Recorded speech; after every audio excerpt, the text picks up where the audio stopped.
ಕಂತುಗಳಲ್ಲಿ ಪಾವತಿ. ಸೊ ಕಂತುಗಳಲ್ಲಿ ಪಾವತಿ ಅಂದ್ರೇನು?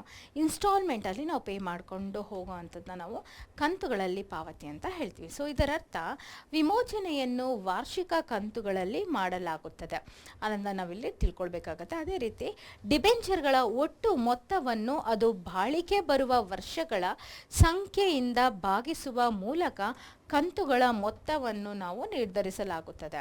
ಅಂದರೆ ಎಷ್ಟು ಕಂತು ಕಟ್ಟಬೇಕು ಅನ್ನೋದನ್ನ ಯಾವ ರೀತಿ ನಾವು ಐಡೆಂಟಿಫೈ ಮಾಡ್ತೀವಿ ಅನ್ನೋದನ್ನು ನಾವಿಲ್ಲಿ ತಿಳ್ಕೊಳ್ಬೇಕಾಗತ್ತೆ. ಇಲ್ಲಿ ಮೊದಲಿಗೆ ಕಂತುಗಳ ಪಾವತಿ ಅಂತ ಹೇಳಿದ್ರೆ, ಕಂತುಗಳಲ್ಲಿ ಪಾವತಿ ಅಂತ ಇದರರ್ಥ ವಿಮೋಚನೆಯನ್ನು ವಾರ್ಷಿಕ ಕಂತುಗಳಲ್ಲಿ ಮಾಡಲಾಗುತ್ತದೆ ಅನ್ನೋದನ್ನ ತಿಳ್ಕೊಳ್ಬೇಕು. ಅದೇ ರೀತಿ ಡಿಬೆಂಚರ್ಗಳ ಒಟ್ಟು ಮೊತ್ತ ಅಂದರೆ ಟೋಟಲ್ ಡಿಬೆಂಚರ್ಸ್ ಏನಿರುತ್ತೆ ಆ ಒಂದು ಒಟ್ಟು ಮೊತ್ತ ಅದು ಬಾಳಿಕೆ ಬರುವ ವರ್ಷಗಳ ಸಂಖ್ಯೆಯಿಂದ ಎಷ್ಟು ವರ್ಷಕ್ಕೆ ಬಾಳಿಕೆ ಬರುತ್ತೆ ಅನ್ನೋದನ್ನು ನಾವು ಆ ಒಂದು ಸಂಖ್ಯೆನ ನಾವು ಭಾಗಿಸುವ ಒಂದು ಮೂಲಕ ಕಂತುಗಳ ಮೊತ್ತವನ್ನು ನಿರ್ಧರಿಸಲಾಗುತ್ತದೆ. ಎಷ್ಟು ಮೊತ್ತ ಅನ್ನೋದನ್ನ ಅಥವಾ ಟೋಟಲ್ ಎಷ್ಟು ಕಂತು ಕಟ್ಟಬೇಕು ಅನ್ನೋದು ನಂಬರ್ ಆಫ್ ಟೈಮ್ಸು ಇದ್ರ ಬೇಸಿಸ್ ಮೇಲೆ ನಾವಿಲ್ಲಿ ಕ್ಯಾಲ್ಕುಲೇಟ್ ಮಾಡೋದು ಹಾಗಿರುತ್ತೆ. ಪ್ರತಿ ವರ್ಷ ರಿಡೀಮ್ ಮಾಡಬೇಕಾದ ಡಿಬೆಂಚರ್ಗಳ ಸಂಖ್ಯೆಯನ್ನು ಲಾಟರಿ ಮೂಲಕ ಆಯ್ಕೆ ಮಾಡಲಾಗುತ್ತದೆ ಅದನ್ನು ಕೂಡ ನಾವು ತಿಳ್ಕೊಳ್ಬೇಕು. ಸೊ ಇಲ್ಲಿ ಪ್ರತಿ ವರ್ಷ ಎವ್ರಿ ಇಯರ್ ಏನಾಗುತ್ತೆ, ಡಿಬೆಂಚರ್ನ ರಿಡೀಮ್ ಮಾಡಬೇಕಾಗತ್ತಲ್ಲ. ಸೊ ರಿಡೀಮ್ ಅಂತ ಹೇಳಿದ್ರೆ ಏನು, ನಾವು ಡಿಬೆಂಚರ್ನ ಕಂಪನಿಯಿಂದ ತೊಗೊಂಡಿದ್ರೆ, ಅಂದರೆ ಇವಾಗ ಏನಂದರೆ ಈ ಕಂಪನಿಯವರು ಡಿಬೆಂಚರ್ ಇಶ್ಯೂ ಮಾಡ್ತಾರೆ, ಆ ಡಿಬೆಂಚರ್ನ ನಾವೆಲ್ಲ ಹಣ ಕೊಟ್ಟು ತೊಗೊಂಡಾಗ ನಮ್ಗೆ ಅದರದ್ದು ಬಡ್ಡಿ ಬರ್ತಾ ಇರುತ್ತೆ ಆ್ಯಸ್ ಅ ಕಾಮನ್ ಪಬ್ಲಿಕ್ ಅಥವಾ ಯಾವುದೋ ಒಂದು ಇನ್ವೆಸ್ಟರ್ಸ್ ಆಗಿ.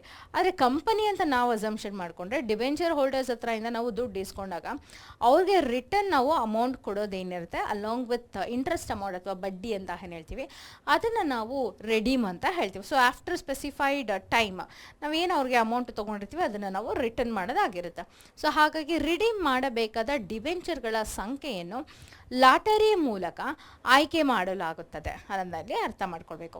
ಅದೇ ರೀತಿ ಹೀಗಾಗಿ ಅದನ್ನು ಯಾವದರ ಪ್ರಕಾರ ನಾವು ರೆಡಿ ಮಾಡ್ಕೊಳ್ಬೇಕಾಗತ್ತೆ ಅಥವಾ ಯಾವ ಡಿಬೆಂಚರ್ಸ್ನ ರೆಡಿ ಮಾಡ್ಕೊಳ್ಬೇಕು ಅನ್ನೋದನ್ನು ನಾವಿಲ್ಲಿ ಯಾವುದ್ರ ಮುಖಾಂತರ ತಿಳ್ಕೊಳ್ತೀವಿ ಅಂದರೆ ಸಂಖ್ಯೆಯನ್ನು ಲಾಟರಿ ಮೂಲಕ ನಾವು ಈ ಒಂದು ಆಯ್ಕೆನ ಮಾಡಲಾಗುತ್ತದೆ ಅನ್ನೋದನ್ನ ಅರ್ಥ ಮಾಡ್ಕೊಳ್ಬೇಕು. ಹಾಗೆ ಹೀಗಾಗಿ ಇದನ್ನು ಲಾಟರಿ ಮೂಲಕ ಡ್ರಾಯಿಂಗ್ ಅಥವಾ ಲಾಟ್ಸ್ ಡ್ರಾ ಎಂದು ಕೂಡ ಕರೆಯಲಾಗುತ್ತದೆ ಅದನ್ನಲ್ಲಿ ಅರ್ಥ ಮಾಡ್ಕೊಳ್ಬೇಕು. ಅಂದರೆ ಈ ಒಂದು ಸಂಖ್ಯೆಯನ್ನು ಲಾಟರಿ ಮೂಲಕ ಆಯ್ಕೆ ಮಾಡಲಾಗುತ್ತದೆ ಅನ್ನೋದನ್ನ ಅರ್ಥ ಮಾಡ್ಕೊಂಡ್ವಿ. ಅದೇ ರೀತಿ ಈ ಒಂದು ರೀಸನಿಂದ ಇದನ್ನು ಲಾಟರಿ ಮೂಲಕ ಡ್ರಾಯಿಂಗ್ ಅಥವಾ ಲಾಟ್ಸ್ ಡ್ರಾ ಎಂದು ಕೂಡ ಕರೆಯಲಾಗುತ್ತದೆ ಅನ್ನೋದನ್ನಲ್ಲಿ ನಾವು ತಿಳ್ಕೊಳ್ಬೇಕಾಗತ್ತೆ.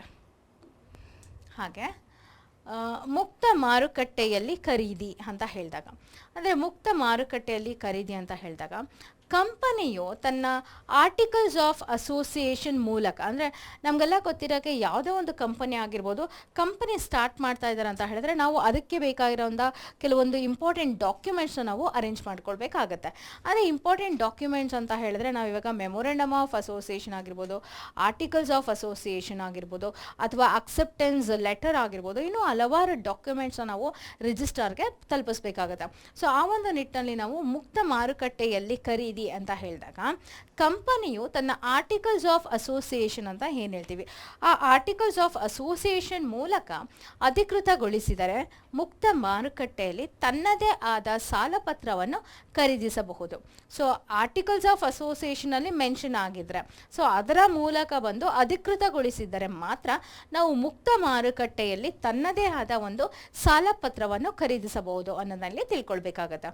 ಹಾಗೆ ಖರೀದಿಸಿದ ಡಿಬೆಂಚರ್ಗಳನ್ನು ರದ್ದುಗೊಳಿಸಬಹುದು. ಸೊ ಆ ಥರ ಏನಾದರೂ ಖರೀದಿಸುವ ಒಂದು ಡಿಬೆಂಚರ್ ಏನಿರುತ್ತೆ ಆ ಒಂದು ಡಿಬೆಂಚರ್ಗಳನ್ನ ರದ್ದುಗೊಳಿಸಬಹುದು ಮತ್ತು ಡಿಬೆಂಚರ್ಗಳನ್ನು ಪಾವತಿಸಲಾಗಿದೆ ಎಂದರ್ಥ. ಇದನ್ನು ನಾವೇನಂತ ಹೇಳ್ತೀವಿ, ಮುಕ್ತ ಮಾರುಕಟ್ಟೆಯಲ್ಲಿ ಖರೀದಿ. ಇದನ್ನು ಮಾಡಬೇಕಂದ್ರೆ ನಾವೇನು ಮಾಡಬೇಕಾಗುತ್ತೆ, ಮೊದಲನೇದಾಗಿ ಆರ್ಟಿಕಲ್ಸ್ ಆಫ್ ಅಸೋಸಿಯೇಷನ್ ಅಂತ ಏನು ಹೇಳ್ತೀವಿ ಸೊ ಅದರ ಒಂದು ಮೂಲಕ ಅಧಿಕೃತಪಡಿಸಿದಾಗ ಒಂದು ಮುಕ್ತ ಮಾರುಕಟ್ಟೆಯಲ್ಲಿ ತನ್ನದೇ ಆದ ಸಾಲಪತ್ರವನ್ನು ಖರೀದಿಸಬಹುದು ಅದನ್ನು ಇಲ್ಲಿ ನಾವು ತಿಳ್ಕೊಳ್ಬೇಕಾಗುತ್ತೆ. ಅದೇ ರೀತಿ ಹಾಗೆ ಖರೀದಿಸಿದ ಡಿಬೆಂಚರ್ಗಳನ್ನು ರದ್ದುಗೊಳಿಸಬಹುದು ಮತ್ತು ಡಿಬೆಂಚರ್ಗಳನ್ನು ಪಾವತಿಸಲಾಗಿದೆ ಎನ್ನುವುದನ್ನು ನಾವಿಲ್ಲಿ ತಿಳ್ಕೊಳ್ಬೇಕಾಗತ್ತೆ. ನೆಕ್ಸ್ಟ್, ಅಸ್ತಿತ್ವದಲ್ಲಿರುವ ಡಿಬೆಂಚರ್ಗಳನ್ನು ಷೇರುಗಳು ಅಥವಾ ಹೊಸ ಡಿಬೆಂಚರ್ಗಳಾಗಿ ಪರಿವರ್ತಿಸುವುದು. ಯಾವ ರೀತಿ ಅನ್ನೋದನ್ನ ಇಲ್ಲಿ ನೋಡ್ಕೊಳ್ಬೇಕು. ಅಂದರೆ ಅಸ್ತಿತ್ವದಲ್ಲಿರುವ ಡಿಬೆಂಚರ್ಗಳು ಅಂತ ಹೇಳಿದ್ರೆ ಏನು, ಎಕ್ಸಿಸ್ಟಿಂಗಲ್ಲಿರುವಂತಹ ಡಿಬೆಂಚರ್ಗಳು ಷೇರುಗಳು ಆಗಿರ್ಬೋದು ಅಥವಾ ಹೊಸ ಡಿಬೆಂಚರ್ಗಳಾಗಿ ಪರಿವರ್ತಿಸುವುದು ಯಾವ ರೀತಿ ಮಾಡೋದು ಅನ್ನೋದನ್ನ ನಾವಿಲ್ಲಿ ತಿಳ್ಕೊಳ್ಬೇಕಾಗುತ್ತೆ. ಇದರಲ್ಲಿ ಮೊದಲಿಗೆ ಇದರ ಅರ್ಥ, ಡಿಬೆಂಚರ್ ಹೊಂದಿರುವವರು ತಮ್ಮ ಸಾಲ ಪತ್ರವನ್ನು ಕಂಪನಿಯ ಷೇರುಗಳು ಅಥವಾ ಹೊಸ ಡಿಬೆಂಚರ್ಗಳಿಗಾಗಿ ವಿನಿಮಯ ಮಾಡಿಕೊಳ್ಳಬಹುದು ಮತ್ತು ಅಂತಹ ಹಕ್ಕುಗಳನ್ನು ಹೊಂದಿರುವ ಡಿಬೆಂಚರ್ಗಳನ್ನು ಕನ್ವರ್ಟಿಬಲ್ ಡಿಬೆಂಚರ್ಗಳು ಎಂದು ಕರೆಯಲಾಗುತ್ತದೆ. ಅದನ್ನು ಇಲ್ಲಿ ನಾವು ತಿಳ್ಕೊಳ್ಬೇಕು. ಅಂದರೆ ಇಲ್ಲಿ ಮೊದಲಿಗೆ ಇದರ ಅರ್ಥ ಏನು ಅಂತ ನಾವಿಲ್ಲಿ ನೋಡೋದಾದರೆ, ಡಿಬೆಂಚರ್ ಹೋಲ್ಡರ್ಸ್ ಯಾರಿರ್ತಾರೆ ಅವರು ತಮ್ಮ ಸಾಲ ಪತ್ರವನ್ನು ಕಂಪನಿಯ ಷೇರುಗಳು ಅಥವಾ ಹೊಸ ಡಿಬೆಂಚರ್ಗಳಿಗಾಗಿ ವಿನಿಮಯ ಮಾಡಿಕೊಳ್ಳಬಹುದು. ಸೊ ಅದಕ್ಕೋಸ್ಕರ ಅವರು ವಿನಿಮಯ ಮಾಡ್ಕೊಳ್ಬೋದು ಮತ್ತು ಅಂತಹ ಹಕ್ಕುಗಳನ್ನು ಅಂದರೆ ಆ ಥರ ರೈಟ್ಸ್ ಹೊಂದಿರುವ ಒಂದು ಡಿಬೆಂಚರ್ಗಳನ್ನು ಕನ್ವರ್ಟಿಬಲ್ ಡಿಬೆಂಚರ್ಗಳು ಎಂದು ಕರೆಯಲಾಗುತ್ತದೆ. ಸೊ ಈ ಥರ ಕನ್ವರ್ಟ್ ಮಾಡೋಕ್ಕೆ ಆಪ್ಷನ್ ಇರುವಂತಹ ಡಿಬೆಂಚರ್ಗಳನ್ನ ನಾವು ಏನಂತ ಹೇಳ್ತೀವಿ, ಕನ್ವರ್ಟಿಬಲ್ ಡಿಬೆಂಚರ್ ಅಂತ ಹೇಳ್ಬೋದು. ಯಾಕಂದರೆ ಈ ಒಂದು ಸಾಲ ಪತ್ರನ ಬಂದ್ಬಿಟ್ಟು ಅಥವಾ ಡಿಬೆಂಚರ್ ಪತ್ರನ ನಾವು ಬೇರೆಗೆ ಈಕ್ವಿಟಿ ಶೇರ್ಸ್ಗೆ ಅಥವಾ ಪ್ರಿಫರೆನ್ಸ್ ಶೇರ್ಸ್ಗೆ ಕನ್ವರ್ಟ್ ಮಾಡುವಂಥ ಆಪ್ಷನ್ ಇರುವಂಥದ್ದು. ಸೊ ಹಂಗಾಗಿ ಇದನ್ನು ನಾವು ಏನಂತ ಹೇಳ್ತೀವಿ, ಕನ್ವರ್ಟಿಬಲ್ ಡಿಬೆಂಚರ್ಗಳು ಅನ್ನೋದನ್ನ ನಾವಿಲ್ಲಿ ತಿಳ್ಕೊಳ್ಬೇಕಾಗತ್ತೆ. ಹಾಗೆ ಡಿಬೆಂಚರ್ಗಳ ವಿಮೋಚನೆಗಾಗಿ ನಿಧಿಯ ಮೂಲಗಳು, ಸೊ ಡಿಬೆಂಚರ್ನ ವಿಮೋಚನೆಗಾಗಿ ನಿಧಿಯ ಮೂಲಗಳು ಯಾವ್ದಾವುದಿದ್ದಾವೆ ಅದನ್ನಲ್ಲಿ ಅರ್ಥ ಮಾಡ್ಕೊಳ್ಬೇಕಾಗುತ್ತೆ. ಇದರಲ್ಲಿ ಡಿಬೆಂಚರ್ಗಳ ವಿಮೋಚನೆಯನ್ನು ಬಂಡವಾಳದಿಂದ ಅಥವಾ ಲಾಭದಿಂದ ಮಾಡಬಹುದು ಅನ್ನೋದಲ್ಲಿ ಅರ್ಥ ಮಾಡ್ಕೊಳ್ಬೇಕು. ಅಂದರೆ ಯಾವುದೇ ಒಂದು ಡಿಬೆಂಚರ್ನ ವಿಮೋಚನೆಗಾಗಿ ನಿಧಿಯ ಒಂದು ಮೂಲಗಳು, ಅಂದರೆ ನಿಧಿ ಅಂತ ಹೇಳಿದಾಗ ಫಂಡ್ಸ್ನ ಒಂದು ಮೂಲಗಳು ಯಾವ ರೀತಿ ಮಾಡ್ತೀವಿ ಅಂದರೆ ಡಿಬೆಂಚರ್ಗಳ ವಿಮೋಚನೆಯನ್ನು ಬಂಡವಾಳದಿಂದ ಅಥವಾ ಲಾಭದಿಂದ ಮಾಡಬಹುದು. ಸೊ ಅದನ್ನು ರಿಡೀಮ್ ಮಾಡಬೇಕು, ರೀಪೇಮೆಂಟ್ ಮಾಡಬೇಕು ಅಂತ ಹೇಳಿದಾಗ ಬಂಡವಾಳ ಏನು ಹಾಕಿರ್ತೀವಿ ಅದರಿಂದ ಆಗಿರ್ಬೋದು ಅಥವಾ ಪ್ರಾಫಿಟ್ ಏನು ಮಾಡಿರುತ್ತೆ ಕಂಪನಿ, ಸೊ ಈ ಅಮೌಂಟ್ಗಳಿಂದ ನಾವು ಅದನ್ನು ರಿಡೀಮ್ ಮಾಡಲಾಗುತ್ತೆ ಅನ್ನೋದನ್ನ ಕೂಡ ನಾವಿಲ್ಲಿ ತಿಳ್ಕೊಳ್ಬೇಕಾಗತ್ತೆ. ಹಾಗೆ ಬಂಡವಾಳದಿಂದ ಡಿಬೆಂಚರ್ನ ವಿಮೋಚನೆ, ಈ ಸಂದರ್ಭದಲ್ಲಿ ಕಂಪನಿಯ ಲಾಭವನ್ನು ಡಿಬೆಂಚರ್ಗಳ ವಿಮೋಚನೆಗೆ ಬಳಸಲಾಗುವುದಿಲ್ಲ. ಅಂದರೆ ಇಲ್ಲಿ ನಾವು ಬೇಸಿಕ್ಕಾಗಿ ಏನು ತಿಳ್ಕೊಳ್ಬೇಕು, ಬಂಡವಾಳದಿಂದ ಡಿಬೆಂಚರ್ನ ವಿಮೋಚನೆ ಮಾಡೋಂಗಿದ್ರೆ ಅದರಲ್ಲಿ ನಾವು ಈ ಸಂದರ್ಭದಲ್ಲಿ ಕಂಪನಿಯ ಲಾಭವನ್ನು, ಕಂಪನಿ ಏನು ಲಾಭ ಗಳಿಸಿರುತ್ತೆ ಆ ಲಾಭವನ್ನು ಡಿಬೆಂಚರ್ಗಳ ವಿಮೋಚನೆಗೆ ಬಳಸಲಾಗುವುದಿಲ್ಲ. ಸೊ ಈ ಒಂದು ಲಾಭನ ನಾವೇನು ಮಾಡ್ತೀವಿ, ಡಿಬೆಂಚರ್ನ ರೀಪೇಮೆಂಟ್ ಮಾಡೋಕ್ಕೋಸ್ಕರ ಬಳಸಲು ಆಗೋದಿಲ್ಲ. ಆದ್ದರಿಂದ ಕಂಪನಿಯ ಆಸ್ತಿಗಳ ಪಾವತಿಸಿದ ಮೊತ್ತದಿಂದ ಕಡಿಮೆಯಾಗುತ್ತದೆ ಅನ್ನೋದಲ್ಲಿ ಅರ್ಥ ಮಾಡ್ಕೊಳ್ಬೇಕು. ಸೊ ಅಂದರೆ ಇಲ್ಲಿ ಈ ಒಂದು ಕಂಪನಿಯ ಲಾಭವನ್ನು ಡಿಬೆಂಚರ್ಗಳ ವಿಮೋಚನೆಗೆ ಬಳಸಲಾಗುವುದಿಲ್ಲ ಅನ್ನೋದನ್ನ ತಿಳ್ಕೊಂಡ್ವಿ. ಅದೇ ರೀತಿ ಆ ಒಂದು ನಿಟ್ಟಿನಲ್ಲಿ ಆದ್ದರಿಂದ ಕಂಪನಿಯ ಆಸ್ತಿಗಳು ಪಾವತಿಸಿದ ಮೊತ್ತದಿಂದ ಕಡಿಮೆಯಾಗುತ್ತವೆ. ಸಾಮಾನ್ಯವಾಗಿ ಲಾಭವನ್ನು ವಿಮೋಚನೆಗಾಗಿ ಡಿಬೆಂಚರ್ ರಿಡಂಪ್ಷನ್ ರಿಸರ್ವ್ಗೆ ವರ್ಗಾಯಿಸಲಾಗುತ್ತದೆ ಅದನ್ನಲ್ಲಿ ನಾವು ತಿಳ್ಕೊಳ್ಬೇಕಾಗತ್ತೆ.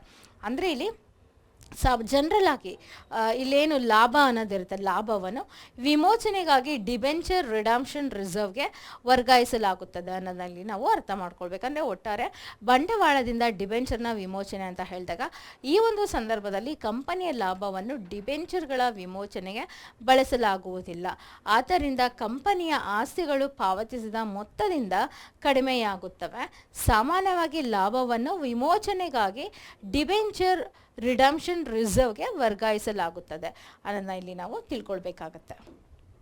ಹಾಗೆ ಯಾವುದೇ ಲಾಭವನ್ನು ಡಿಬೆಂಚರ್ ರಿಡಂಪ್ಷನ್ ರಿಸರ್ವ್ಗೆ ವರ್ಗಾಯಿಸುವುದಿದ್ದಲ್ಲಿ ಮತ್ತು ನಿಗದಿತ ದಿನಾಂಕದಂದು ಡಿಬೆಂಚರ್ಗಳನ್ನು ರಿಡೀಮ್ ಮಾಡಿದರೆ ಅದನ್ನು ಬಂಡವಾಳದಿಂದ ವಿಮೋಚನೆ ಎಂದು ಪರಿಗಣಿಸಲಾಗುತ್ತದೆ.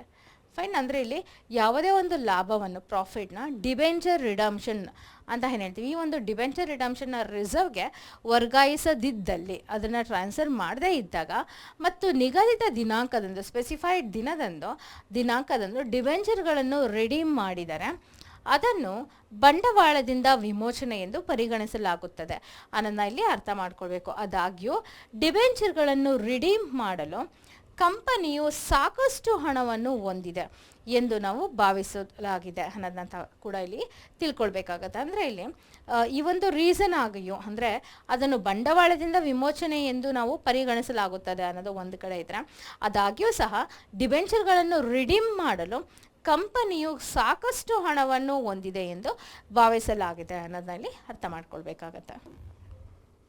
ಹಾಗೆ ಸಾಲ ಪತ್ರಗಳನ್ನು ಸಮಾನವಾಗಿ ಪಡೆದುಕೊಳ್ಳಬೇಕಾದರೆ, ಸೊ ಸಾಲ ಪತ್ರಗಳನ್ನ ಸಮಾನವಾಗಿ ಅಂದರೆ ಈಕ್ವಲ್ ಆಗಿ ಪಡೆದುಕೊಳ್ಳಬೇಕಾದರೆ ಬಾಕಿ ಆಗುತ್ತಿರುವ ಡಿಬೆಂಚರ್ಗಳ ಮೇಲೆ, ಅದರಲ್ಲಿ ಸಾಲಪತ್ರಗಳ account debtor to debenture holder account ಅಂತ ಹೇಳ್ತೀವಿ. ಅಂದರೆ ಸಾಲಪತ್ರಗಳ ಅಕೌಂಟ್ ಡೆಟಾರ್ ಟು ಡಿಬೆಂಚರ್ ಅಕೌಂಟನ್ನು ನಾವಿಲ್ಲಿ ಬರಿಬೇಕಾಗುತ್ತೆ. ಇದು ಬಾಕಿ ಆಗುತ್ತಿರುವ ಡಿಬೆಂಚರ್ಗಳ ಮೇಲೆ, ಅಂದರೆ ಡ್ಯೂ ಇರುವಂತಹ ಡಿಬೆಂಚರ್ಗಳ ಮೇಲೆ ಇರುವಂತಹ ನಾವು ಒಂದು ಜರ್ನಲ್ ಎಂಟ್ರಿನ ಈ ರೀತಿಯಲ್ಲಿ ನಾವು ಪಾಸ್ ಮಾಡಬೇಕಾಗತ್ತೆ. ಇದು ಯಾವ ಸಮಯದಲ್ಲಿ ಅಂತ ನೋಡಿದ್ರೆ ಸಾಲಪತ್ರಗಳನ್ನು ಸಮಾನವಾಗಿ ಪಡೆದುಕೊಳ್ಳಬೇಕಾದ ಒಂದು ಸಮಯದಲ್ಲಿ ಅದರಲ್ಲೂ ಬಾಕಿ ಆಗುತ್ತಿರುವ ಒಂದು ಡಿಬೆಂಚರ್ಗಳ ಮೇಲೆ ಆಗುತ್ತಿರುವ ಡಿಬೆಂಚರ್ಗಳ ಮೇಲೆ ಸಾಲಪತ್ರಗಳ account debtor to debenture holder account ಅದರಲ್ಲಿ ತಿಳ್ಕೊಳ್ಬೇಕಾಗತ್ತೆ.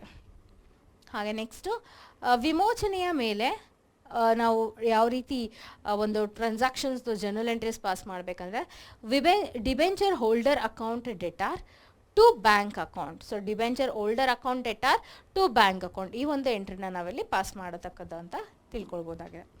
ಹಾಗೆ ಡಿಬೆಂಚರ್ಗಳನ್ನು ಪ್ರೀಮಿಯಂನಲ್ಲಿ ರಿಡೀಮ್ ಮಾಡಬೇಕಾದರೆ, ಸೊ ಯಾವುದೇ ಒಂದು ಸಮಯದಲ್ಲಿ ಡಿಬೆಂಚರ್ಗಳನ್ನ ಇನ್ ಕೇಸ್ ನಾವು ಪ್ರೀಮಿಯಂ ತಗೊಂಡು ರಿಡೀಮ್ ಮಾಡಬೇಕಾದರೆ ಆ ಒಂದು ನಿಟ್ಟಿನಲ್ಲಿ ನಾವು ಜರ್ನಲ್ ಎಂಟ್ರಿ ಯಾವ ರೀತಿ ಪಾಸ್ ಮಾಡ್ತೀವಿ ಅನ್ನೋದ್ರಲ್ಲಿ ನೋಡ್ಕೊಳ್ಬೇಕು. ಬಾಕಿ ಆಗುತ್ತಿರುವ ಡಿಬೆಂಚರ್ಗಳ ಮೇಲೆ ಅದರಲ್ಲಿ ಸಾಲಪತ್ರಗಳು ಅಕೌಂಟ್ ಡೆಟಾರ್, ಡಿಬೆಂಚರ್ ರಿಡಂಪ್ಷನ್ ಮೇಲಿನ premium account debtor to debenture ಹೊಂದಿರುವವರು ಅಕೌಂಟ್, ಈ ಒಂದು ಎಂಟ್ರಿನ ನಾವಿಲ್ಲಿ ಪಾಸ್ ಮಾಡೋವಂಥದ್ದಾಗಿರುತ್ತೆ. ಸೊ ಹಾಗಾಗಿ ಇಲ್ಲಿ ನಾವು ಡಿಬೆಂಚರ್ಗಳನ್ನು ಪ್ರೀಮಿಯಂನಲ್ಲಿ ರಿಡೀಮ್ ಮಾಡಬೇಕಾದ್ರೆ ಯಾವ ಥರ ಎಂಟ್ರಿ ಪಾಸ್ ಮಾಡಬೇಕು ಅನ್ನೋದನ್ನು ನಾವು ಇವಾಗ ತಿಳ್ಕೊಂಡಿದ್ದೀವಿ.